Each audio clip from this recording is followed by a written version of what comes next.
Hey everybody, another project. I am dismantling this probably 80-year-old barn or so. Got a couple sides down, reclaiming all of that metal, all the old barn wood.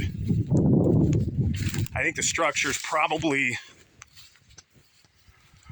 probably 20 by 20, I would say. A lot of good material there. Lots of good aged patina, roof tin,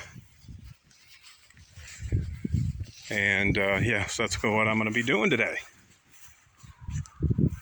And we'll get the trailer stacked up and head home. Hopefully I can have it all done half a day, maybe 3-4 hours.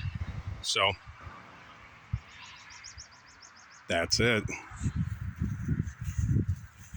I would never pay for any of this. It's free. It's just my time.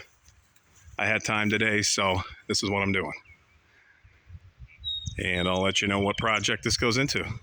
See ya.